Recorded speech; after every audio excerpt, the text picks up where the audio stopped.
Welcome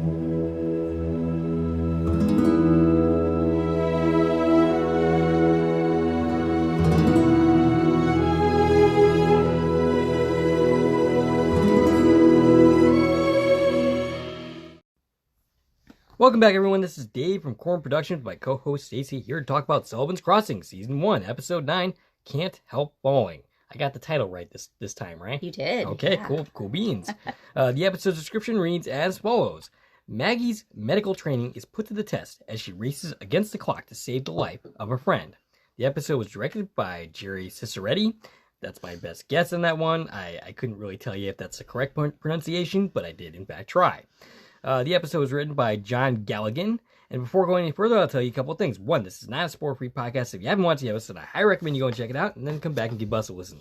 Secondly, if you're listening on one of the platforms that this podcast is now available on, please subscribe. You can also head over to my YouTube channel, Corn Productions, where additional content can be discovered. If you're already on my YouTube channel, please like, share, and comment, as well as subscribing to our channel. All right. The one and only... Actually, you know what? I think we have a couple of shout-outs this week. Okay. One for Skylar Anderson, who talked about how it's really tragic that both Maggie and Sully want each other in each other's lives, but the pain of the past kind of gets in the way. Right. That's absolutely true. I would also like to say that last week I should have shouted out Faith because she sent me a happy Thanksgiving message. And I noticed that, I'm suddenly blanking on her name. The one who plays, I can't even remember her character's name. The one who is married to Frank. Edna. Okay. Andrea Menard. Andrea Menard. She liked our podcast. And I'm shouting her out even as I'm forgetting her name. That's what happens when it's not in the notes. Right. I think you also had a story of some kind that you didn't share last week. Yeah, I meant to share last week. So when we recorded talking about episode 8 was just after we had our Thanksgiving here in the U.S. And over Thanksgiving at my mother-in-law's house, I had a little antidote. My brother-in-law, Andrew, who I've mentioned on the channel before, he works in film. He works in crew doing grip work. And so being here in Connecticut, like a lot of what gets filmed here is Christmas movies. And, I mean, we've noted all of these people in the Sullivan's Crossing cast have done a lot of Christmas movies. Yes, we definitely noticed that. I gather, Nova Scotia does a lot of Christmas movies, too, given, they're a snowy place. I think we have it just because we're that quaint New England feel around here, right? So many Christmas movies gets filmed around here. But anyways, I was talking to my brother-in-law, Andrew, about our podcast. And we were talking about, I don't remember what we were talking about. We were talking about Reed Price. We're talking about whatever. And I was telling him about Sullivan's Crossing because he hadn't heard of it. And the name Chad Michael Murray came up. And my brother-in-law tells me, I worked with him before. Which I was like, wow, that's incredible. Yep. So, and I didn't catch what movie it was on, but I'd almost be positive it was a Christmas movie because Chad Michael Murray has done many of them. Most of them did film in Canada. I got to ask Andrew which movie it was that they worked on together. But Andrew was working on a movie that Chad Michael Murray was filming in Connecticut. And as part of his duties ended up being Chad Michael Murray's driver. And he had asked him to drive him to Rhode Island to buy Dogecoin. Now, that might not be accurate. That's the story I got. Right. Okay. Dogecoin being some kind of like one of those alternative currencies. Cryptocurrency stuff. And I'm not sure why you'd have to drive somewhere specific to do that. So yeah, I thought you could do stuff like that online. The story might not be accurate. Right. But that's the way I heard the story. Gotcha. But yeah, Andrew worked with Chad Michael Murray, which is pretty awesome. Yep, that's pretty cool. So we can go through Andrew if we want to interview Chad Michael Murray. I don't think he's got connections like that. Reed would probably be able to get us that interview before Andrew would. Probably. All right. So, Stacie, your thoughts on this week's episode? Okay. So, I thought this was really done very well, this episode. Obviously, it's a heavier one. There's a lot of emotions in all different directions happening in this episode. I feel like the characters have really been listening to us. Yeah. They're taking our advice. Yeah, well, that's a good thing. I feel like everything we've been saying, this needs to happen, this needs to happen, this needs to happen. Mm. It's all happening in this episode. Right. I was actually surprised to see some of those things happen here because this is not the finale. Right. This is the penultimate episode. Yeah, we still have a whole episode to go before the season And I'm ends. like, whoa, that just happened? Like, okay, so this makes me really worried that it's going to get ruined in the next episode maybe. But So, yeah, either they're listening to us, which I mean, obviously they're not because this was already filmed long before we ever seen it. maybe they're secretly time travelers. They could be. They've been spying. Or, maybe we're just really too good at analyzing and predicting things. Yeah. I think our level of deep diveness might just be a little too much for this type of show. Yeah, probably. That we are like 5 steps ahead of where this story is going at all times. Yeah. One thing I really, really appreciated in this episode that it's something that might be lost to the average viewer, right? That doesn't know the things that we know. And that's the fact that knowing Shelley Thompson is T. Thomas's mother. Yeah, T. Thomason. Did I say it wrong? I think you said Thomas. T. Thomason and Shelley Thompson. Right. I know at some point I have or will mix those names up because they're so close. They're way too similar, that's for sure. So knowing that they're actual, mother and child really added something to every time that Maggie's having these Mrs. Markiff flashbacks. Right? We're seeing the character of Jackson in trouble while Maggie is thinking about Mrs. Markiff. Right. And we're hearing her voice or at one point even seeing her image talking about, Kevin Markiff, that character's son. Yeah. But yet, this is the real life mother and child in the situation. Yeah. And, there was just some level to that hit me. And I'm thinking, wow, these two people, watching, their show, that's got to hit them different. Right. Absolutely. Even though they're not playing relatives on screen, but their characters are still, in this same place. Right. I feel like that's just hits them different, Absolutely. And I felt that. Those scenes just were really impactful to me, knowing that, yeah, this is just minor character in the show, Mrs. Markiff, but that's his mom. Yeah, that's really interesting. I really enjoyed this episode. There was one, I think the inciting incident plays a little goofy in how it happens, but everything before and after that is done really well. I just thought that the main incident that we'll get into kind of isn't totally convincing the way it plays out, but it's still pretty good. Well, yeah, okay, I can see that. Yeah, we'll talk about it when we get there. Yep. I want to say one more time, how much IMDb is failing us. Yeah. In this series. Okay, so later on, I was going to talk about this later, but later on, there's a doctor character.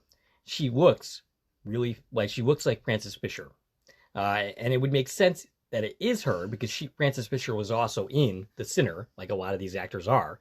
But I can't confirm nor deny that because Internet Movie Database is not telling me who is playing this doctor character. Okay, I think I might have some insight on that. Okay. So, let me see what I had on my IMDb character notes. Okay. So no Frank and Edna in this episode. Yeah, that was interesting. They already left on their trip.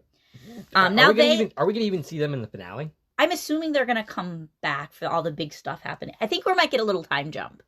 I think we're going to whenever the trial is, which is still a few weeks away, and they're only supposed to be gone for a few weeks. The finale, I think, is going to deal with that. Yeah, so I think that they'll be back by then, because I think we're jumping a few weeks into the future.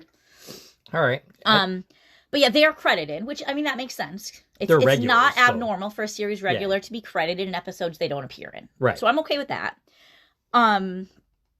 But IMDb has no credit for the person applying to work at the diner. Yep. They had lines. They should have a credit. The ER doctor, the service processor at the end of the episode. All of these characters have lines, should be credited. But they are not. And they're not on IMDb. Now, from the actual show credits, I did get the name of the person playing the doctor. Okay. And that was Morley Austin. Morley Austin. According to the credits, that was the only doctor listed. So I'm assuming that's who you're talking about. Did you end up looking into her? Yes. So Morley Austin. Her IMDb does seem to fit with the other Nova Scotian talents that we've been seeing. You know, Gotcha. the titles that we keep seeing pop up on their filmographies. And that includes work on the new show Good Grief. That's something you and I were actually talking about off the air. Yep. Which stars Bob Mann and some other Frumley cast members. Yep. She is credited with 2 episodes of The Sinner season 4. Okay, so she was also in The Sinner. And appearances in Diggstown and Trailer Park Boys. Okay. So the same things that we keep seeing over and over basically the same again. credits that all these people are basically Yeah. in.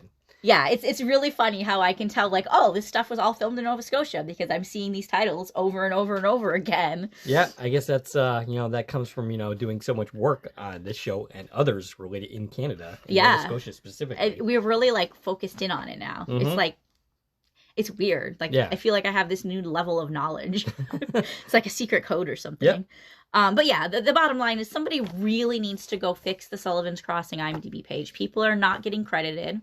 Yeah, it's been pretty bad all season long. Even people recurring characters that are in multiple episodes aren't listed in half the episodes they're in. Specifically, we're talking about Andrew and even Maggie's mother, for instance, Dee Dee, is not Phoebe. Phoebe. Wow, she's not listed in multiple episodes. So Yeah, she definitely appears. There's some recurring characters that are listed in episodes they're not in. It's right. It's all over the place. Mm-hmm. And usually IMDb is fairly reliable. Right. But And for some reason, it has not been. It's really broken. So whoever's listening to this that actually cares, if you're somebody who knows these actors. Right. And that's actually totally plausible right now that we have people listening to us that are invested in these people's lives. Tell them to go fix their own credits. Right. Because, you can do that. You can go, update your own credits. So, go start making changes because people are not getting credited properly, and that's sad. Yeah, yeah. It makes it harder for us to talk about them. Well, I mean, IMDb is where the general public goes to look for these things, Yep. So yeah, somebody needs to get on that, or multiple somebodies. Go fix it. All right. All right. So, my rant about IMDb is over. Do we have anything else to say before moving on? No. Let's dive into the scene by scene. So the episode starts off with Cal flashing back to the events of last week with him kissing Maggie. And we have that really sad romantic music playing, and then we have our credits. Yeah, Maggie and Cal are actually both waking up in the morning. Right. We're kind of looking back and forth between the two of them, and their mornings seem to be really mirroring each other, right? They both wake up deep in thought. They both go stand outside and gaze off into the distance, thinking about it. I frequently find myself doing that. But anyway, Sydney and Maggie end up talking. Sydney wants to know about Cal. Maggie reveals that Cal was understanding about the whole Andrew situation, even offering to go smooth things over with Andrew. Maggie says she doesn't want to... so that she ends up admitting that she ended up kissing Cal in the previous episode. And Sydney's like, what? And Maggie says she doesn't want to get caught up in a summer fling like her parents. And Sydney points out, well, she married her summer fling, and you exist because of it. I mean, she doesn't go that far, but that's exactly... I went that far in my notes. Right. Listen, you wouldn't exist if that didn't happen, so don't be too hard on it. Right.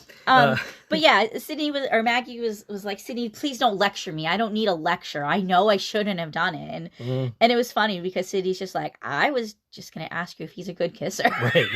I mean, that seems kind of like similar dialogue to things I've heard in the past, exactly like that. Actually, the thing that came to mind was Jerry Maguire, where the character that Jerry ends up in a romantic relationship with is like, hey, look, don't lecture me about the situation. And the sister's like, I just want to know if he was a good kisser. So it's very similar to that moment. That's where my mind went anyway. And Maggie swears during this that she has no feelings for Cal. I don't believe it. Yeah, Sydney doesn't believe her. I don't believe her. She was the aggressor in that situation. Yeah. So, yeah, I don't buy it. So Maggie ends up pointing out that, look what happened to my parents. Look how that turned out. Yeah, they had you. So, yeah, I mean, I guess their marriage didn't work out, but so what? You exist because of it. But the conversation turns to wrath. Sydney says she doesn't have the best track record when it comes to relationships and doesn't want to ruin her friendship with him. Yeah, she says basically she's not ready for a relationship. Maggie says, you never know unless you try. Yeah. And I mean, she's not in an emotional place to, like, start something with Cal, really, when it comes down to it. But still, you know, be honest about what you're feeling to yourself. I mean, yeah, and maybe even with Cal himself. Like, look, I do have these feelings for you, but I can't do this right now. I mean, that's perfectly honorable. Sydney goes back to actually doing her job, which, you know, Rob's not here right now, so she's just sitting here talking to Maggie. And okay, this is a situation. I want to talk more about this later on, but it's absolutely ridiculous that they don't have any other staff. None whatsoever. And it's ridiculous that Sydney reacts to something that happens with Rob later in the manner that she does. Like, I don't get what her point of view on that is at all. But again, I have some thoughts on it. Okay.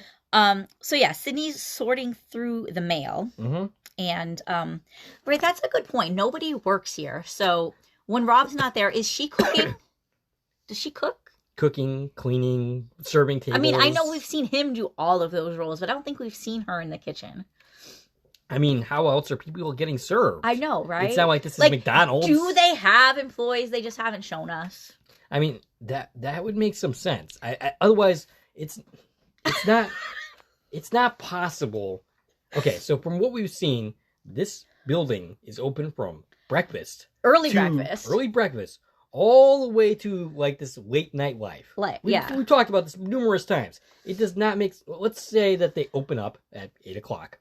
And they don't... they're going to be open at 6. Right. The latest. And if you're opening up at 6, that means you have to be there by 5. At the, bare minimum to set up. They don't sleep, right? Right, yeah. So basically... Maybe they're robots. So from 5 to, let's say the place closes at midnight, then you have to be there for another hour closing the store down. So 1 o'clock.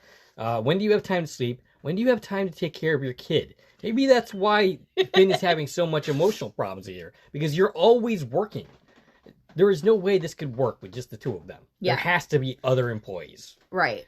But we've never seen anybody. We've seen Rob working the counter and the kitchen at the same time. Now, all I have to do is see one other person. Just walking past in the background. Right. Like maybe a person serving tables. That's all I would need to see. Yeah. Or just, I don't need a detailed explanation. Just see somebody walk past the window, knowing there's staff in the kitchen. Now, I'm wondering, is this a problem just for the two of us? Because we deeply analyze these things? Or, like, is the average person going to be looking at this going, like, where the hell are all the other employees? Are we the only ones that are thinking about this? I don't know. Probably. I don't know. All right, so Finn ends up coming in. Rob ends up coming in. Doesn't Finn come in first? That's like a way later scene we see Finn. Oh, right. Okay, yeah. Okay, so yeah, Rob comes in. He's looking for a baseball glove for Finn. Right. That he needs for practice. Sydney ends up going to take a look, leaving Rob with the bills. Maggie asks about Sully's outstanding debt, which Rob is not concerned about at all. But Maggie knows more about the situation than the rest of us do. Well, not us personally. Than Rob does. Yeah. Yeah. So she learns that he hasn't settled his debt with the diner that is, for some reason, ordering the snacks he's selling. Yeah, like, there's a lot of things here that I would really like more of an explanation for how this all works, but I think maybe the average person doesn't care about any of that. Yeah. I'll refer back to, we way overanalyze and predict what's going on. Right. So, to the store, Sully is looking for register tape. He can't find it because Edna's probably the one that usually deals with it. Though, I mean, maybe he could call her. Well, that's what Lola suggests. Right. So Lola comes in, and Frank tells her, or God, why am I always calling him Frank? Sully tells her what he's doing, and she says, why don't you just call Edna and ask her? And he's like, I won't give her the satisfaction that I don't know. So, yeah, Lola enters and tries to return the money that Sully gave her. Right. She hasn't cashed the check yet. Which is for a check for $5,000. $5,000. So this is the check that Sully gave her the day that she was saying, my grandpa needs like a one-on-one nurse, and I have to install guardrails, and I don't know how I'm going to pay for it all.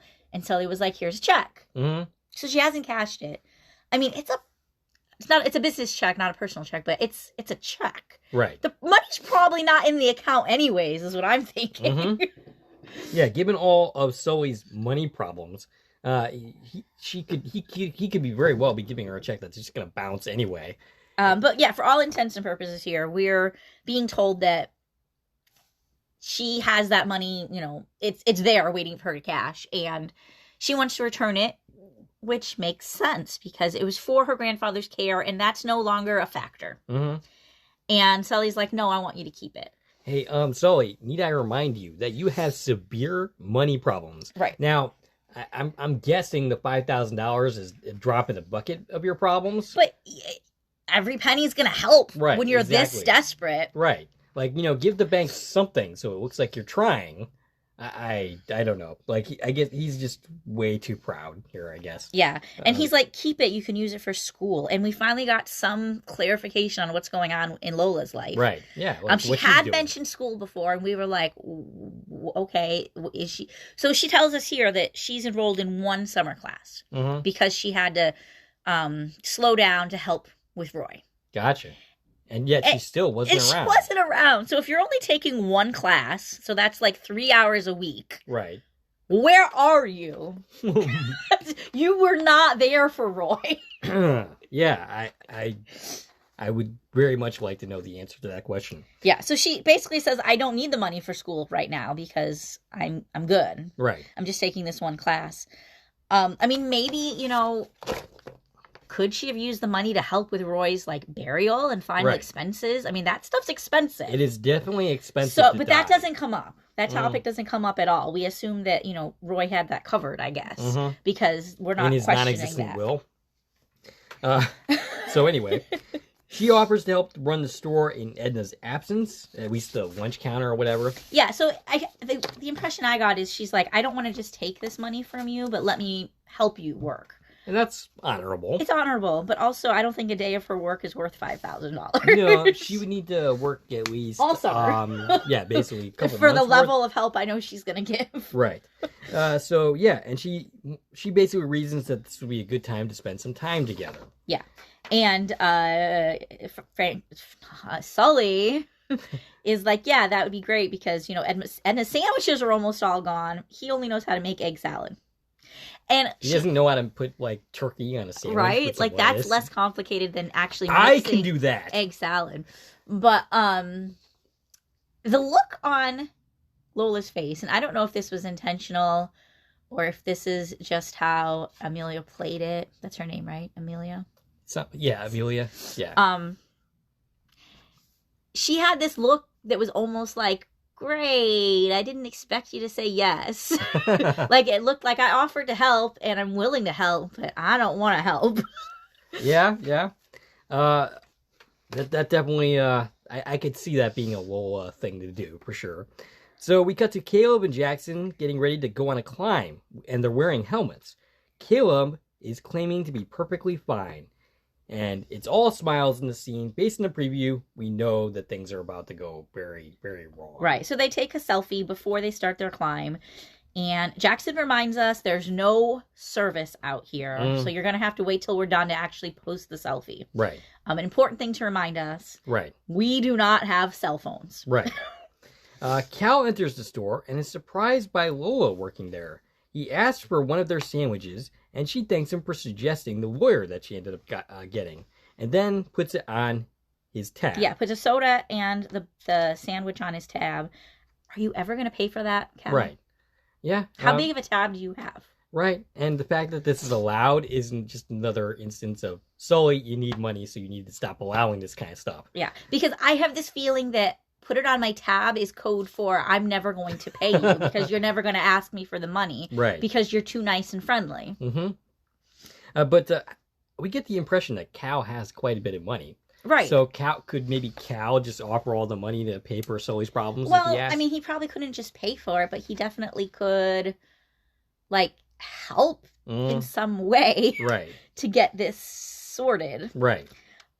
He's a lawyer, after all, and he knows people. And he said he was busy replacing some rotten boards in his cabin. There's a lot of rotten boards around this place. Right. Sully's not keeping up on the upkeep. On top of not paying the bills, or what is this man doing? Anyway. Just always replacing rotten boards. So Cal leaves, Maggie enters looking for Sully. He's not there. Yeah, and she seems annoyed to see Lola working there. Right. But Maggie turns to leave and then offers an apology to Lola for the way she treated her in the past and reveals the reasons why. And it seems like the two of them kind of reconcile here. Yeah. So Maggie admits that she always thought Sully and Lola's mom were dating. And, me too, Maggie. Mm-hmm. That is definitely the impression I got. Right. Although we got that impression from Maggie. Right. So that makes sense that we thought that. Mm-hmm. Because she's the one who explained the situation when we first heard about it. Right. And at that point in time, Maggie did think that's what was happening. Mm-hmm. And she'd only just now come to realize that they weren't dating. Right. That Sully had literally just taken them in to help take care of this woman. Right. Meanwhile, Connie and Raph get an emergency call and leave in their vehicle to take it. They have two vehicles sitting in the middle of nowhere. There's not a station or anything. So yeah, we finally got to see a second orange emergency rescue vehicle. Mm-hmm. So now we know there's at least two orange emergency vehicles and an ambulance. That's good to know. That's good to know. Even more. Oh, well, no, that wasn't in this scene. We'll get to that. Okay. So yeah, all we saw here was Raph, right? Yeah, I think we did see some other people though. We saw. In the background. No, yeah, you're right. I had to look further in my notes. This is the scene I was thinking of. Right. I'm confusing myself. There was at least half a dozen people, Mm-hmm. and it looked like they were doing some kind of like training exercise or something. They were like doing an obstacle course. Maybe they have to keep fit somehow. So it is more than just Connie and Rafe. That's good to know. Running this emergency department. There are other individuals. Now, if we could see another half a dozen people in Shandon's, we would solve that mystery too. So there are more people. There's at least 3 vehicles between the orange emergency rescue vehicles and the ambulance. Why can we only take one call at a time? Right. When you have at least 3 vehicles, somewhere between 6 and 10 employees. Mm-hmm. But every single time there's 2 incidents at once, we're told they're already on a call. Right. Yeah, every call, but until today, we've only seen Connie and Rafe handling it. Mm-hmm. So why are we already on a call? Why can't other people handle things? I don't know. I mean, I guess they're not very competent. Maybe this is Connie trying to train these people up so that they can take She more just of it. hired all these people Maybe. yesterday because possible. she's listening to our advice? Yeah, possibly. So yeah, the whole point here is to know they're going to take care of this motor vehicle accident on Route 37, which later we'll learn they're an hour away. Yeah. They're the only emergency people within an hour. So the bottom line is, if you come to this place, do not get hurt or sick. Get hurt. Don't get held hostage. Get kidnapped or don't get shot. Don't fall down a cliff. Yeah. Don't have an asthma attack. Right.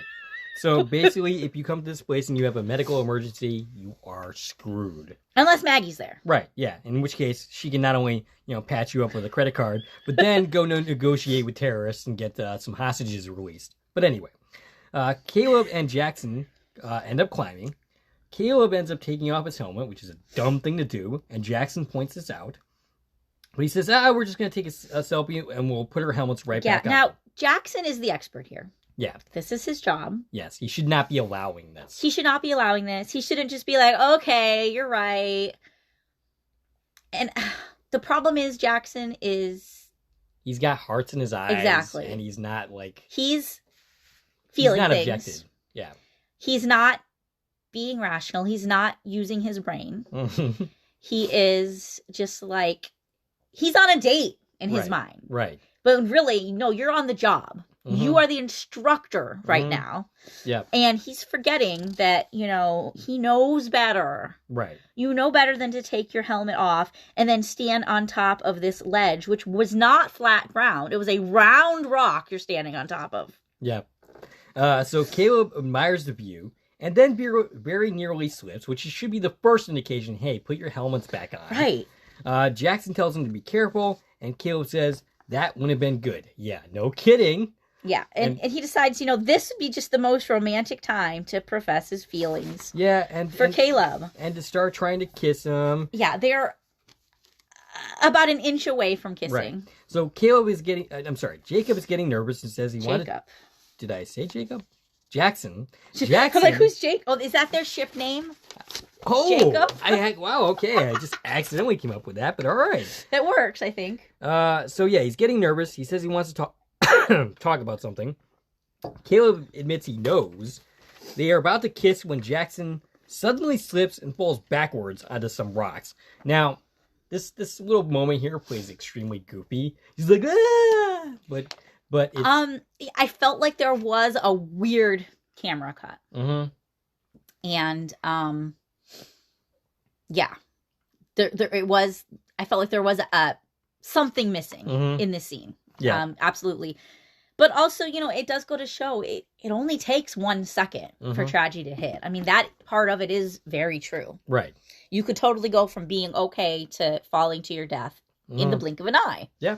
I mean, that you should have been in itself is not implausible. Right. But yeah, it did feel like a weird kind of camera cut. Yeah. And I don't know if it was, I'm sure there was a stunt person involved in this in some fashion. I don't know if they just didn't get the shots they wanted. Right. But yeah, it did seem a little clunky, the cut that we got. So Maggie answers the phone back at the store, and it's... Oh, okay. Sully so before answered that... the phone. So actually before that, Caleb ends up running off to get some help. Oh, right, because remember, there's no cell signal. Right, yeah. So Maggie answers the phone at the store. You said, actually, that... Sully answered the phone. Answered it. And says, "It's for you, Maggie." And it turns out to be Bob. Yeah, Bob Hollis, played, of course, by our buddy Bob Mann, who we're happy to see, even if it's just for a moment. And the fact that we're even doing this suggests that this is going to be a big part of the finale. Right, which we knew last time, that Maggie ran into Bob, and he was like, "Hey, I really got to talk to you. Let's have coffee." And she blew him off. And I don't blame her for blowing him off, but, he's trying really hard to talk to you. Mm-hmm. Can you please give this man 30 seconds to get a sentence out? Right. Yeah, absolutely. So he's very eager to talk to her. He has been ever since Boston. He says he's been trying to call her. She won't answer the phone. So he called the store. That took some effort on his part to figure out how to reach her. Right. At the store at Sullivan's Crossing. Right, yeah. That she just happens to actually be standing in this moment. And she hangs up on him. Right. She's like, "I don't want to talk to you." I really, really, really, really, really think that Maggie needs to hear him out. Yeah, I do as well. And I'm very curious to know what he has to say. Once again, I think this is going to have something to do with Walter being involved in some kind of way in whatever Bob's problems are. Well, the fact that we're going into the trial, I feel like it's got to link into that somehow. Yeah. I don't know. I don't see how those would necessarily be connected with the trial and the situation with Bob Hollis overbilling. I don't see how those two connect. But, so I think Bob's situation is going to be dealing with the overbilling. And I think we're going to figure out that for some strange reason, Walter was involved with that in some way. But, we'll see next week. Or actually, not next week, the week after. Well, it is next week, technically, because we're getting this out. Well, okay. A week after. Yeah. But yeah, it's there's going to be a week off. So there's no new episode on the 6th. We're going to see the finale on December 13th. All right, so Caleb ends up running to the store, and it's very coincidental that everybody always seems to run wherever Maggie happens to be. So Maggie calls 911 and instructs Sully to grab a few things, which includes a flashlight and I think rubbing alcohol and some other things. Yeah, and this is where, 911 said, "All right, well, they're 60 minutes away." Right. Yeah, emergency services is too far away.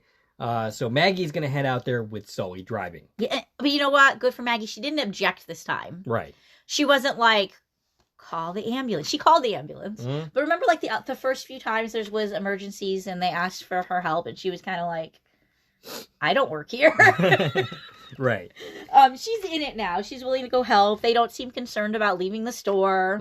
Everybody who runs the store is involved in this. Right. I mean, actually, where's Lola? She can come run the store. She could. I don't trust her. But then again, people just seem to take things here and say, put it on their tab. I know where she is. She went to meet the lawyer. She said she was going there in the afternoon. Okay, gotcha. I'm glad you're keeping tabs on Lola's schedule. Well, someone needs to, because she has a lot of free time that's not being used. Yes, apparently so. So yeah, they're on their way to the site, which Caleb told us was a 20-minute walk, so it must be not that long of a drive, right? And that would be 5 minutes maybe, tops of a drive. Yeah. If it's a 20-minute walk. Right. Maybe even less than that. But we briefly see Jackson, who has some consciousness, calling for Caleb. Yeah, so he's alive. That's good news. He's conscious in this moment. On the way, Maggie calls Tom. Right. And tells him there's been a climbing accident and that 911 is 60 minutes away. And he's like, okay, I'm on my way. Right. Now, he means in a professional capacity. Right. He's going to come as this police officer to help secure the scene in whatever way he can. Right. And she's like, well, no, wait. There's more. Right. It's your son. Right. And that changes the equation a little bit. And he's like, did anybody tell Connie? Well, I mean, I'm sure she would know by now if she weren't 60 minutes away.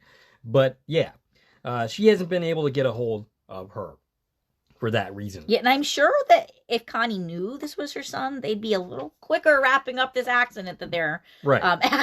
Mm-hmm.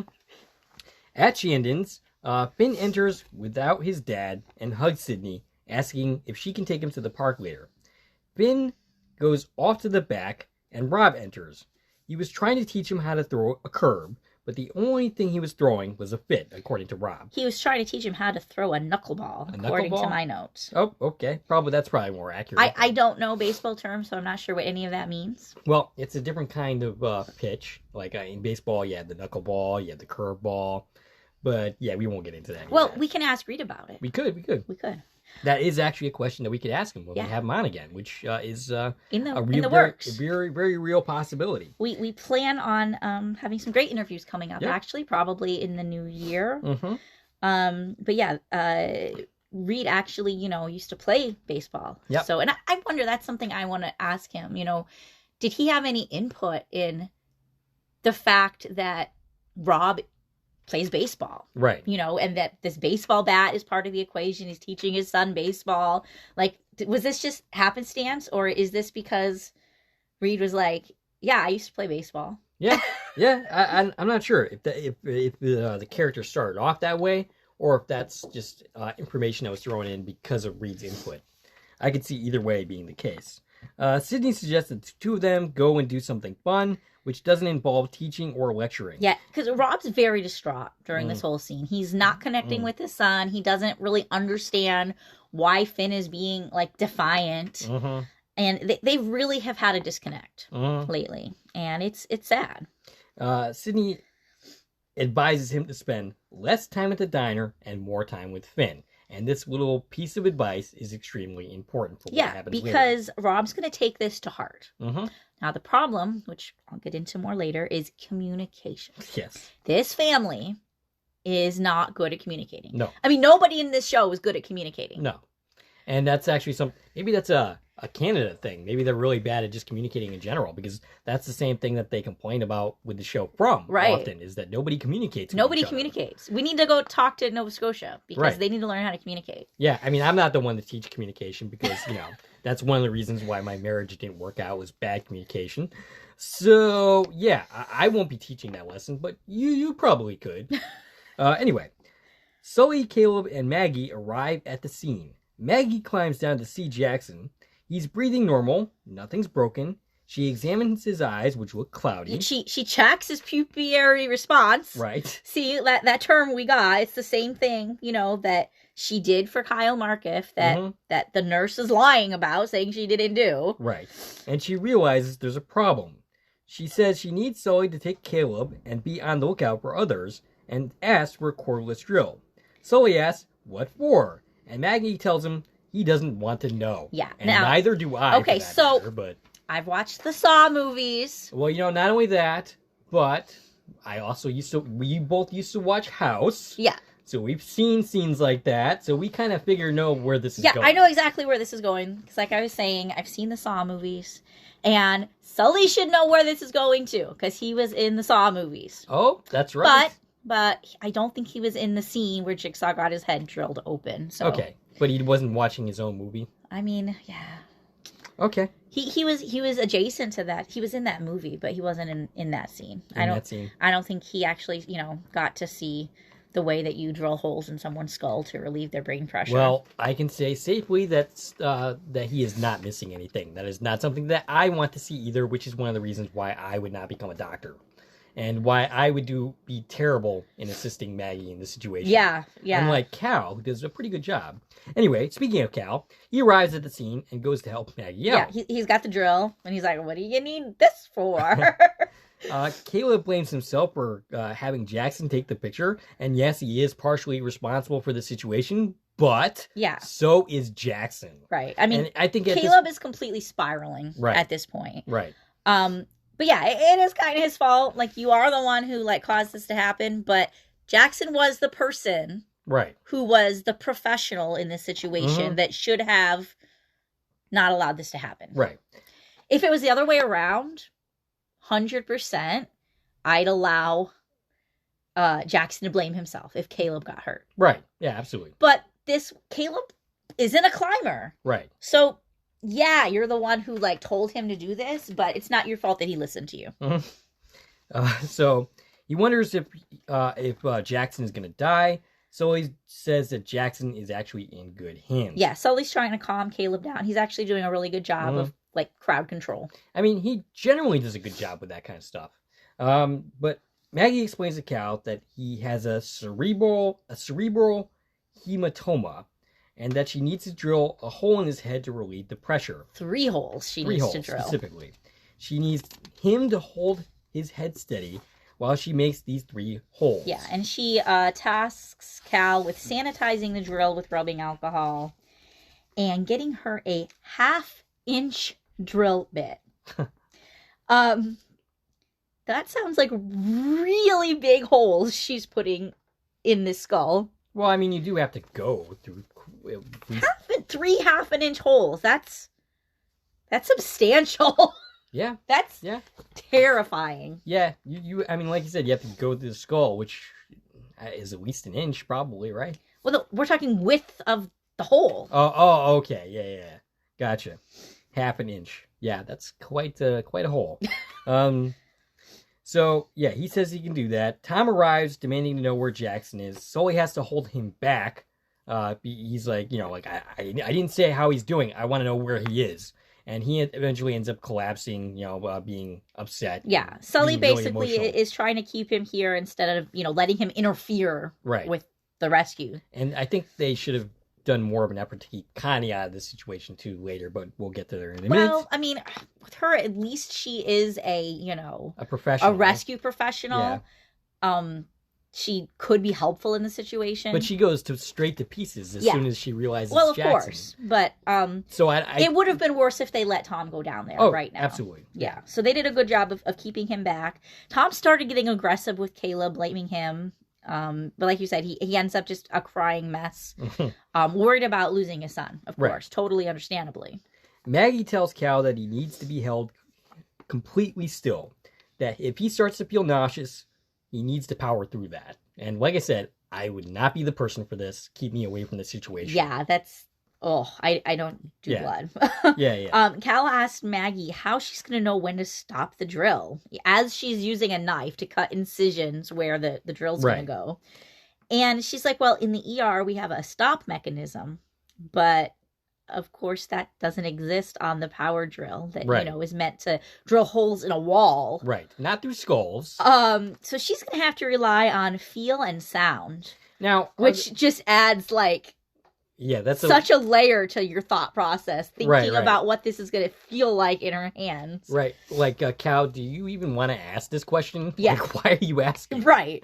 So, I'm actually kind of curious. Is a drill that they use in the ER to do this procedure the same type of drill?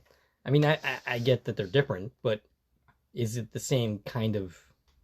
Are they shaped the same? I don't know, but we know it has a stop mechanism, so it's measuring where to go. Right. And you're looking, at like a X-ray type image, right? Right, yeah. Everything's done through the machines. It's done mechanically. It's going to be a whole lot more sanitary.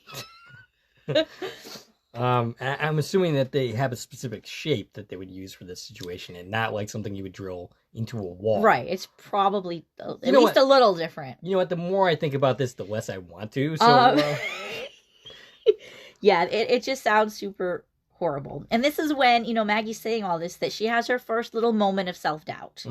And she flashes back and hears Mrs. Marcus' voice talking about her son's death, specifically blaming Maggie. Oh, you took my son away from me. Cal kind of senses what's going on here and starts to encourage her, saying, hey, you can do this. Yeah. This is the first of those moments I was talking about earlier, where, we're getting these Mrs. Marcus flashbacks. And again, of course, knowing, that's Shelley Thompson. Shelley Thompson's voice we're hearing as Mrs. Marcus. And we're looking over Jackson, who, of course, played by T. Thomason, her real-life son. And it's just... This was just like, wow, for me. Like, I saw that and I felt that, and that I thought was really great. And I wonder if any of that, if that was lost to the people making this, or if, like, there was some conscious decision of the fact that we're seeing Mrs. Marcus in this moment. I mean, I'm not really sure, but maybe we could, like, talk to Reed and see if he knows, or even Shelley Thompson, we can get her back on. I know it's not going to be lost to her. Right. I mean, these were all just flashbacks, so it's not like she came in and filmed this scene. But, yeah, did she know they were going to do that? Or was she watching this and was like, oh, wow. Yeah, not really sure. But, yeah, so Maggie had this little moment of self-doubt, but you know what? She must have watched Lost. Yep. Or has worked with Dr. Shepard before. Yep. Because she used his strategy. She only allowed herself to be scared for about 5 seconds. And then she put that away and got to work. Yeah, she starts to drill. She ends up getting blood. Thankfully, we don't see what's going on. Yeah. But we see, like, the blood speckling on her. The blood just starts splattering all over her chest and neck. Cal really looks away. Gruesomely. Right. Like, it looks like a horror movie. Cal looks away and winces. I would have been ralping at this point, which is why, once again, I would not be a good assistant in this situation. And Maggie gets through. Yeah, Maggie says, finishes the first one. Maggie says something is intact. I didn't quite catch what it was, which is good news. They hear sirens, which means Connie has arrived. Connie doesn't know what's going on. She knows she's here for a fall, but she hasn't been told it's Jackson. When they learn who's in trouble, Raph tries to go without her, but Connie kind of countermands him and ends up taking charge. And she manages to maintain her professionalism up into the moment where she sees her son. Yeah. And then she just lapses into a complete and total mess. And, I don't blame her, but I think that's kind of why she should have been kept away from that particular situation. Right. I mean, I think it was Tom that first was like, you stay here with me. And, I mean, that's because obviously she's too close to this. Yeah. But...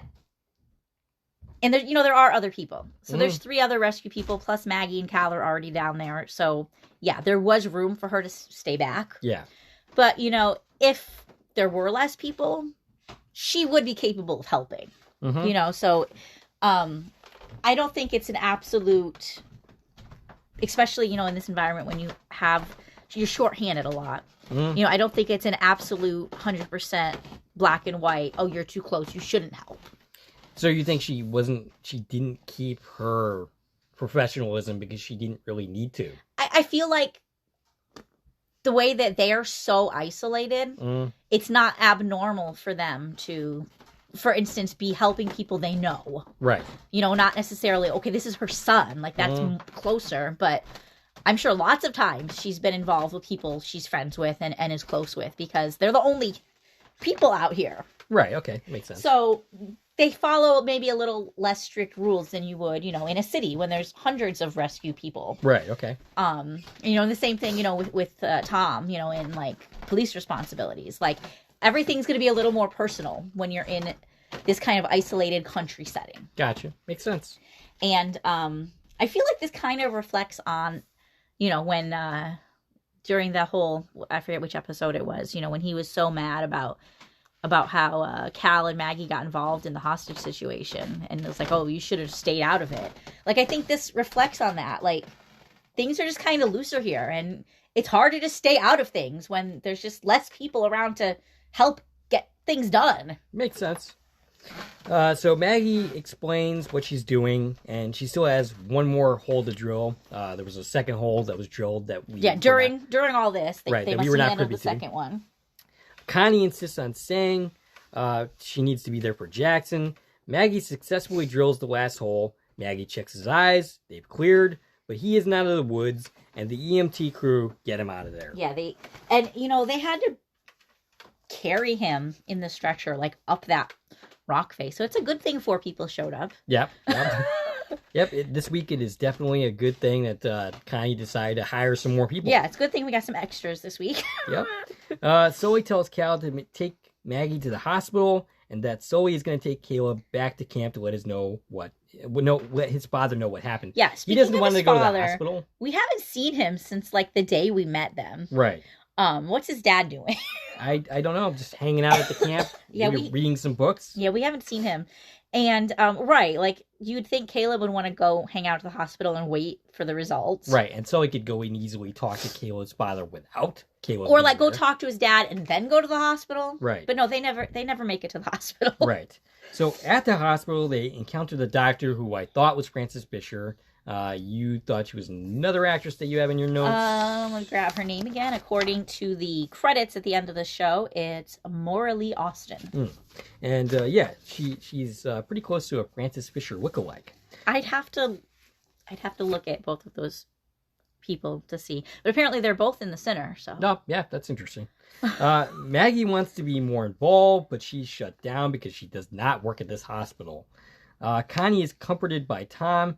Maggie looks helpless at the door until Cal insists that they join Connie and Tom, saying, hey, look, they could use our support. Sydney and Finn enter the diner, where Rob is interviewing people. And after the interview, Sydney asks, well, what's he doing? What's that all about? And he says he's interviewing for an assistant manager job. She gets upset by this, but he insists it's for the best so that they can both have their lives. Right. I absolutely agree with him. Now, this is where I'm kind of confused with the exact partnership between Rob and Sydney. Okay, yeah. So, are they equals? Are they, like, is she working for him? Like, what's the deal here? Right, okay. So, first of all, Rob's doing exactly what we've been saying. Hire some help. Right. All in all, yes, you need hands in this diner. Right. So this is a good thing. Yes. I think the problem here might be the fact that he's trying to hire an assistant manager. Mm-hmm. And I think that Sydney wants that title. Okay. I personally think that's what's going on here. Well, I didn't actually. I haven't seen enough interactions to suggest that. Has she even asked for that position? Right. Again, it's communication. Right. And I could be way off with this, but I think the situation is he owns the diner. Yep. She came to help him. Yes. So she's just kind of doing whatever needs done between the diner and taking care of Finn. I think they're all living in the same house, running the household. My impression is this was not supposed to go on forever. Right. So, like, maybe Rob doesn't know that she has aspirations to stay here and maybe, like, help with the diner to that extent? Well, yeah, so I'm thinking, like, she, one, doesn't want to hire an assistant manager because, like, she sees that as her role. Okay. And two, her problem is that he's not talking to her about any of these things before doing them. Gotcha. Where he's like, well, I own the diner. Right. Why do I need to tell my sister if I'm hiring somebody? Right. But I think she's right. If you two run the diner, she should be involved in the decisions of who you hire. Right. Yeah. So I totally see both their place. And I think the problem is they're just not talking to each other and communicating. And, you know, maybe you don't need an assistant manager. Maybe you just need employees. Right. Well, I mean, I think you need somebody else who is capable of running the place in their absence. Well, if the two of them are both capable of running it, they don't necessarily need somebody who's, like, in charge at that level. Sure, you need somebody to run the kitchen. Right. You need somebody who's there who can, like, you know, do the things. Right. Like, you when need they're not there. Hire kitchen help, hire a bartender, hire a wait staff. But you don't necessarily need to be like, okay, you're going to run the diner so I can go do something else. Now, you can make You need to delegate responsibilities. Right. I mean, this place certainly seems busy enough that, you know, it's justifiable hiring some Hire staff. all of these people. Right, right. To do something. And if she wants the assistant manager job, give Sydney the assistant manager job, but you definitely need staff here. Right, exactly. Because you can't continue. I don't understand how they managed to make this work at all. The only way this makes any sense at all is if they're not open 24/7. If they're not open all the hours that we think they are. And again, I don't feel like they're open at night every night. Maybe that's a Friday, Saturday thing, or... I mean, it's also possible that they're open, like, during the busy parts of the day. Right, and then they close the rest of the time. Like, we're open 6 to 10. And right. 12 to 2. Something along those lines. But yeah, I mean, closed whenever there's any event in town. I mean, yeah, they would have to do that. Otherwise, this just doesn't straight up make any sense. They're like, this is not possible.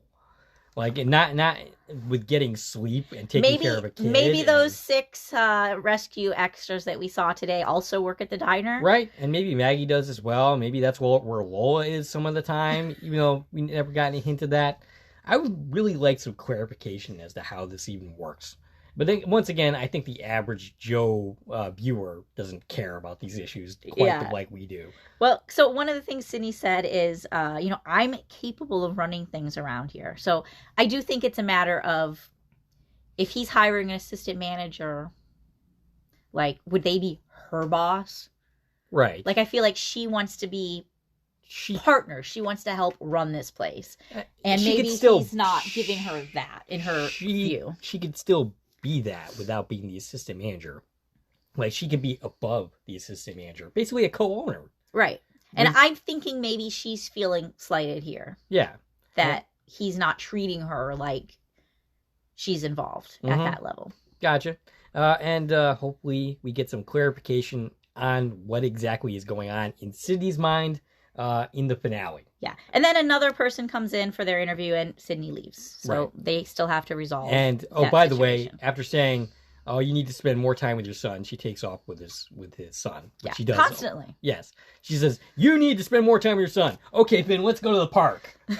Like, it seems like every episode that's how it's going nowadays. Yeah, right.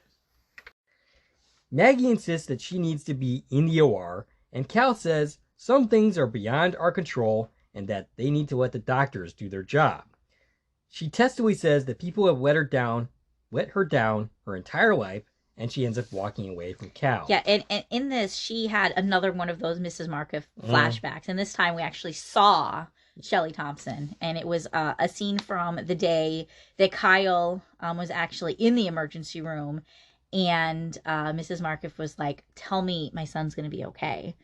And in the background, we're seeing Connie and Tom dealing with the fact that their son is in the ER and they're trying to see if he's okay. So this is where we're seeing that, like, Maggie's seeing other sides of this, right? She's used to being the one in the OR. Yep. She's not used to sitting in the waiting room. Right. So she's gaining perspective, and we'll learn later that she's like, "Yeah, I got a new perspective today." And I definitely have more to say about that. This is where that's happening. You can see that she's gaining perspective on the situation. Maggie admits to feeling helpless, and Cal says he knows the feeling because he dealt with that when his wife was dying.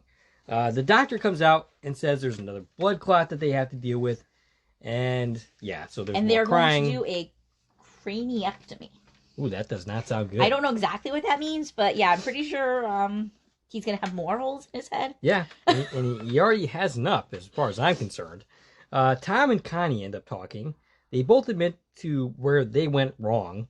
And he says he will be there for the two of them regardless of what happens.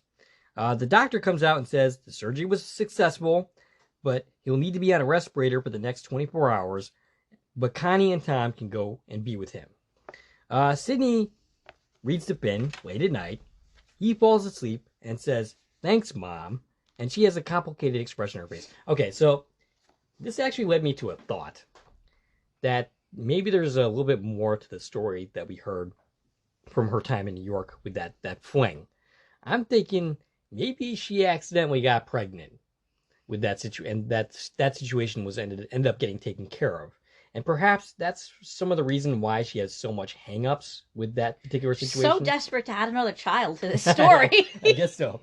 I mean, so far it's been I was wrong about Sully. But, I mean, at least this kid that I'm talking about didn't last very long because they had that situation to take care of. Okay, I mean, that's totally possible. I mean, we don't know a lot about her New York situation, and I hope we do end up hearing more because I feel like there's a story to tell there. But, I mean, either way, this scene means something. Yeah, so what I'm getting from this is the fact that Finn is having a hard time with the fact that his mother's dead. I mean, that's pretty obvious. He has been clinging to Sydney, and kind of as a replacement. Here mom. he is, half asleep, and she said, "I love you," and he said, "I love you too, Mom." And it was gut wrenching. It definitely was. And I see the look on her face, like she doesn't know how to deal with this. Like, I'm not your mom, kid. Your mom Right. is gone. Yeah. Yeah. But either way, he's kind of associating her as a mom figure. Right. I mean, which she is. She's helping raise him. Right. But, yeah, I feel like, and, we had guessed this already, that, a lot of the problems he's having is because he's trying to deal with the fact that his mother died. And he's got some, unresolved stuff there. And I would like to at least address some of what that stuff is in the finale. I feel like the Shandon family could really benefit from some therapy. Yeah, individually and together. Right. Yep. All of them. Mm-hmm. I mean, I also could benefit from some therapy, but that's not the point of this podcast or the show. The book she was reading, by the way, was The Velveteen Rabbit. Oh, okay. And I don't know if there's any significance to that being part of the story, but... Maggie and Cal sit on the porch at the store. She reveals that this was the first time Maggie had to operate on someone she knows. That she now knows how Mrs. Markov felt from watching Connie and Tom. Now, yeah, this is absolutely true. Like, other than Frank, which was not really an operation, that was more like a patch job. Right, she wasn't involved in, like, surgery. Right. That was just like, I'm putting a Band-Aid on it. Right. So Jackson is actually someone that she knows, and Jackson is someone that she presumably cares about. She's never had to operate on someone in the field without her fancy-dancy, medical equipment. Right, back and in Boston. that's what she was telling Connie in the first episode. It was like, oh, I don't think I can handle field work. Right. On someone that she actually knows and cares about, while the people that care about him, his parents, are 2 feet away. So this is a very different situation. I think she's understood death in an intellectual way, not necessarily taking it in on an emotional level with her other patients. And I'm not knocking that. I think that's absolutely something a doctor absolutely needs to do. She needs to be able to separate herself somewhat emotionally from her patients, because otherwise, you'll burn yourself out, taking on the weight of all these people that die on you, because reality is you're going to have patients that die.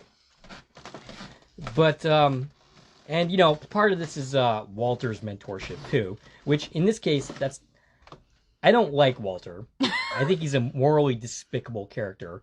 But at the same time, I don't think he's necessarily wrong on everything either. I think you do need to maintain some kind of objectivity when it comes to your patients. I think he gave terrible advice as far as the whole market situation, and he's a piece of crap for what he did with the Maggie Sully stuff. Mm-hmm. But at the same time, he's not wrong about everything. I mean, we get the impression he's probably a good doctor. Yeah. I mean, maybe. He's maybe an evil, crappy doctor who only cares about money and himself. But, yeah, he's maybe a good doctor. He's probably a competent doctor. Yes, okay, we'll go with that. Also in this scene, we see that Maggie finally washed all that blood off of her neck. Yes, yep. I'm not sure why she sat all day at the hospital without at least trying to wipe some of it off. That's a pretty unsanitary position to be in. Yeah, sure, but I think part of it was that she was kind of in shock, and she was, kind of in an emotional place, so she wasn't really thinking about that. But, yeah, she should have probably, gone to the bathroom and washed you're waiting for hours. You had a chance to at least clean up a little bit. All right, fair enough. So her mindset has now turned around as far as the Mrs. Markov situation. She's now understanding this on an emotional level as opposed to an intellectual one. Right. She's understanding where Mrs. Markov was coming from. When before she was just like, why is she doing this to me? Mm-hmm. And Cal tells her, Jackson wouldn't still be here if it wasn't for you. Right. Because our local search and rescue is incompetent. Mm-hmm. So if you weren't here, he would have died. Right. And Sully overhears this. I mean, okay, so how many people... They don't have to be incompetent to not feel the same. I mean, insufficient. Okay. I was just going to say, I don't think very many people would be able to do what Maggie did in that situation. Right. I just mean, they don't have the means to be in two places at once, which sounds like a big problem. Yeah. So, yeah, they're insufficient to handle situations like this if two things happen on the same day. Right. So Sully overhears this, and Maggie brings up the kiss. Yep. Cal basically brushes it off, and he heads home. Right. And I'm pretty sure that's the exact opposite of what she wanted to happen. I feel like she wanted to be like, yeah, about that. like, we should talk about that because, I think I'm starting to have feelings for you. And, Right. we should maybe, explore this conversation. Okay. And he's just like, oh, forget about it. We were having an emotional day. And I don't think that's what she wanted from this conversation. All right. I get that. But this is a problem between men and women communicating, especially at this stage. If that's what she wanted to happen, then she should have stepped up and said something. I think she was going to. She was like, Right. about the kiss. But you think he should just shut her down? He did. So he was like, yeah, don't worry. He thought she was saying, like... the opposite of what she was trying to go for. I think that he thought she was going to be like, oh, I shouldn't have done that. Because she said that already. Like, right. I think he thought she was going to be like, can we pretend it never happened? Right. And I think she was going to go the opposite. Like, oh, we should acknowledge it. Okay. And I think he was trying to let her off the hook by being the one to be like, yeah, forget about it. So that's kind of sad. Like, they're basically communicating from two different mindsets. Like, yeah. Yeah, so that's pretty sad. But also, this probably isn't the best time to talk about it either. Yeah, maybe not. So he heads home for the night. Sully, who was overhearing that conversation, as you said, comes out and says this was the first time that he got a chance to watch her work. He says he's proud of her. He's sorry it took him so long to say that. They end up hugging. Maggie says she's going to go back to the house and tells him, see you at home, Dad. Yeah. Which, wow. This whole scene was a big moment for them. Right. Him saying he's proud of her, which is something, that's all she's wanted to ever hear from him. Because he's never told her that. Right. And, she's always felt like she's disappointing one parent or the other, right? Because they're on such different playing fields. Right. And she's never felt appreciative. She's never felt like her dad gives a crap about her at all. And interesting to note that Lola was watching all of this. Yeah, like a jealous lover. Like so Lola was just kind of stalking in the background, watching this scene play out between Maggie and Sully. And Maggie and Sully, like, they had a lot of breakthroughs. They had the hug. She called him Dad. I'm pretty sure that's the first time in the entire series we've heard her say those words. That's pretty impactful, given the first 9 episodes of the series. Without those 9 episodes of her calling him Sully, right, instead of Dad, that doesn't have nearly the same kind of impact. Right. But yeah, that's a pretty remarkable moment, and I was surprised to see it here. It was huge growth. Right. For both of them. I was surprised to see it here. I thought maybe if something like that were going to happen, it would happen in the finale. Yeah. But not this episode. And I think that's partly because we're going to be in Boston for most of the finale. So Maggie's going to end up in Boston dealing with the trial. Right. And but this whole Lola stuff is weird. Okay, so Lola ends up walking away looking really sad. Right. So my take on that is, as much as Lola wants to pretend that she didn't take Maggie's place, yeah, she wants to take Maggie's place. Right. Her whole family's gone. She has no family left. Right. Sully is someone who is like family to her. All right. But just because, and I get that I'm talking from a rational perspective and not the emotional one that Lola is coming from, but it's possible for Maggie and Sully to reconnect while still keeping Lola around. Right. Of course it is. But I definitely feel like she's feeling jealous that Maggie and Sully are reconnecting. Now, I'm going to say, if in the finale she ends up screwing up this reconciliation, that's going to, like, have a real... I've been giving her a lot of the benefit of the doubt for the last couple of episodes, more so than I think you have. You've been a little bit rougher on her. But if she ends up screwing that up, that's over with. There is no more, like, benefit of the doubt. I mean, okay, so Maggie reached out to Lola and apologized. She said she's ready to bury the hatchet and try and start over. Yeah. Lola was like, yeah, we can try. There's absolutely no reason that the three of them can't have a good relationship. Right. All three of them can't sit down and have a family meal together. I mean, at the same time, we see plenty of examples in real life where it just does not go that way. Well, sure. Because of petty BS when it comes down to it. Human beings really do kind of suck. She needs Sully. Yeah. And, he is the only person left for her. Right. And, he does want to be there for her. We've seen that over and over again. But right, he can be there for her and Maggie at the same time. Right. Yeah, there's no reason why that can't happen at the same time. Sully ends up calling...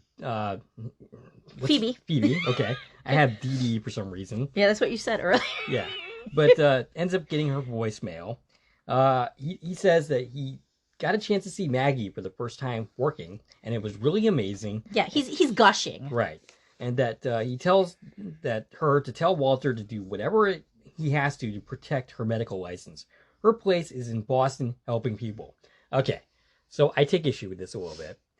Her place is helping people. It does not need to be in Boston. Exactly. That could happen anywhere. Exactly. And my notes say, let us point out again that being a doctor Right. and living in Sullivan's Crossing Yeah. do not need to be mutually exclusive. Right, exactly. Just like him they need being doctors. a father to Maggie Mhm. and being a father figure to Lola Right. do not need to be mutually exclusive. Right, exactly. She It's could not a black- totally become a doctor at Timberlake Hospital Mhm. and run a practice right out of Sullivan's Crossing. Or join Connie's staff. Join Connie's search and rescue. Right. Become the official medical staff of the campground. Right. There's lots of room here. I mean, she can open up a clinic or something. Exactly. Like that for her. As they've proven week after week, like, there's a need for medical professionals in this region. Right. Yeah. So I fully understand and I fully appreciate what Sully is doing here. I think he's a little bit off base, though. Basically, he's telling Phoebe, I support you in pulling her away from me. Mhm. Because she is good at what she does. He's essentially being... She does have a life there. He's essentially being self-sacrificing. Yeah. And, he also said in that conversation, like, I finally realized the opportunities that you and Walter have given her. Mm-hmm. He's kind of taking back some of the resentment he's felt over Right. the life that Maggie has lived. Mm-hmm. And I think that's a huge step for him. Absolutely. I still think Walter's a piece of crap, though, for what he did in that relationship. Yeah. But anyway, moving along. Cal at home looks at his calendar, which marks the date of his vacation or whatever the heck he's doing. Right. He's got that date circled of July 22nd, and he crosses off today, which we learn is July 7th. So that date is only 2 weeks away, and I'm thinking that might coincide with where we are in the finale. Yeah, probably. It seems like that might be where we're going, that whatever's going on with Cal is going to line up with Maggie's trial and Frank and Edna returning and all of these things accumulating. Right, we got to set up next season, of course. Of course, yeah. And I don't know what year this is supposed to be happening. I would assume present day. Yeah. So the map is showing that July 7th is a Sunday. July 7th of 2023 was on a Friday. And in 2022, it was on a Thursday. So it was not either of the last couple of days. So Or years, we're rather. in some very fictional reality. I mean, like, if you go to alsplace.com and see Quantum Leap, some of the stuff they say about Quantum Leap, you'll see plenty of discrepancies about when dates take place. Right. So, I mean, that's not abnormal for television. No, or but it seems funny to me that they didn't just grab like a real calendar. Mm-hmm. This isn't a real calendar, 2022 or 2023, whichever. I'm not sure when exactly So you think they filmed made their own this. calendar? It's off by a lot. So it's either like a several-year-old calendar or they made it specifically for this. Well, I don't have any insight into when the books takes place, but maybe it's supposed to It take could place have soon. something to do with the Right. timeline of the books. But yeah, maybe we're living in some weird alternate timeline reality, and maybe we just made this show sci-fi. Maybe. That would be cool. Okay, so Maggie back at the house gets a call from her lawyer, who says that the date is moving up, and she's getting a judge who is not favorable to doctors. Okay, in a lawsuit situation, the judge doesn't matter. I mean, I guess it does to a limited extent on like decisions like whether this is going to be allowed or whether that's going to be allowed as far as evidence goes. But the person who decides the case is the jury, not the judge. No, I don't think there's going to be a jury. You don't think so? So this is not. What is this then? I mean, this is one person suing another person. Right, which still ends up in a courtroom setting. Think like like Judge Judy type shows. The judge decides it. They don't have juries. All right, well, for person versus person lawsuits. I It's served not on. a criminal trial. It's not. It's a civil case. But earlier this year, I was on a jury for a civil case similar to. I mean, it was not similar to this, but it was a person who botched a procedure in a medical procedure, and he was suing the doctor for negligence, basically. Okay, so it was medical. Yes. So, and they did have, I don't know how it works in Nova Scotia. Well, but this is actually Boston. in Boston. Yeah. So, well, once again, we're in this country. So, yeah, that's in front of a jury if you're doing a civil lawsuit. Okay, I mean, yeah. So when I was on a jury, it was a traffic thing, but it was one person suing another person. It was a 6-person jury. Okay. Not like a 12-person jury. Right. Like you have for criminal cases. Mm-hmm. Yeah, I was not on a criminal case. I was on... Was it a 6-person jury or a 12-person jury? I think it was 12. Huh. There was definitely more than I mean, 6. I definitely don't know enough about the law. Yeah. But I do know in media, I don't have a lot of personal experience, but there's lots of times where we see a judge actually ruling on cases. Right, but is it a case that is this complicated? I don't know. I mean, we'll find out next week. Usually, I think on that level, we're talking like Judge Judy is like, you owe me $500 for this light that I didn't install properly, or something along those lines. It's like small. Well, yeah, maybe small that's claims. the difference. Small claims versus medical malpractice. Right. But either way, the judge is important. Yeah, I mean, I wouldn't say it's not important. Even if they're not making the actual decision. Well, how the judge would impact the case is like, so they dispute something about evidence or an argument that a lawyer is making. They would make decisions on whether that line of questioning continues or if that piece of evidence is allowed, that kind of thing. So, yeah, you're right. The judge would have an impact on the case regardless. But I'm pretty sure what Scott, the lawyer, said was that the judge they assigned has a reputation of ruling against doctors. So that made me think like the judge is who's ruling here. Right. Except we'll find out when we see the episode how that trial is going to play out. Yeah. So yeah, we'll talk about that in the finale, which I'm sure this will be a major part of. Yeah. Sully at the store gets a package he needs to sign for, and it turns out to be for the foreclosure notice. He has 37 days to get current. Or so else. it's a foreclosure sale notice. Mm-hmm. The bank is selling Sullivan's Crossing in 37 days. Okay. We're past, like, your notice to pay. Right. This place is going to be sold in 37 days. Right. If you don't pay us. Right. Not, we're going to start the process in 37 days. It's happening in 37 days. You're being kicked out. I'm not sure who are they selling it to? It's a foreclosure sale. So it's going to go for auction in 37 days. Gotcha. The property. Okay. So this is like last chance. You're being kicked out on your butt in 37 days. Right. Not like 30-day notice. Like, this is it. We're at the last step of the foreclosure process. Now, Maggie learned about the situation. She learned about the bills. I don't think she knows, like, foreclosure is on the table. But I'm actually surprised that, I mean, I guess they had plenty of things to do with they had no time to really discuss that was like yesterday, right? Right. So they've been pretty busy. Yeah, so I guess Maggie's been pretty busy today. I guess they drilling holes in people's heads. Yeah. I don't really usually get busy drilling holes in people's heads because I'm not a doctor nor a serial killer. But yeah, so I'm just surprised that it didn't come up in some fashion with Sully. I'm sure they'll talk about it in the finale. You know, when he finally gets there to have dinner, I'm sure they'll have a chat. Yeah. It's definitely the point where he needs to share this information. Everybody. It's well past that point. Yeah. So 37 days, we're running out of time to have a fundraiser and save this camp. Right. Now, obviously, we have to save this camp because it's called Sullivan's Crossing. And this is the Sullivan family who has owned this property for generations. So we have to save it, right? Yeah. So I'm looking forward to the series finale where they turn this into a parking lot. Okay. So there's one episode left. It's not airing this week. It's airing December 13th. So we have 1 week off. And we're pretty sure that's going to be dealing with the trial and wrapping up what's going on with Maggie. So I don't think we're really getting to what's happening with Sullivan's Crossing this season. No, I don't think we are going to go into season 2. It's still going to be this summer, and we're going to be dealing with that 37 days. Right. Which actually will be closer to like 20 days if we're launching 2 weeks into the future for the next episode. In season 2, we should not expect a very big time jump.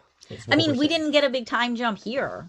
The season started sometime in June, and now it's July 7th. So time's moving very slowly. I mean, each episode takes place like in one day, so Pretty much, it's okay that we're not really progressing a lot through time. I don't think we're going quite as slow as From has. No, not quite. The series of From in 2 seasons has moved 2 weeks. Right. And audience has a tough time grasping that. But yeah, no time's passing in some shows. Right. We're slowly creeping through summer, though, in this series. And yeah, so I paused and tried reading that document. Okay. And what we learned from this is that the loan was taken out in 2012. Okay. Again, I don't know what year this is supposed to be, but assuming it's present day, he took this loan out because the property's been in his family for generations. So it's not like the bank owned. It's not like this was an original mortgage. He took a loan out against the property, right? At some point in 2012, probably to do renovations, this and that, whatever, build these VIP cabins. The principal that he owes on this loan is just north of $1.5 million. Wow. Yeah. Plus $200,000 in interest, and then a list of other fees that we can't quite make out the totals of.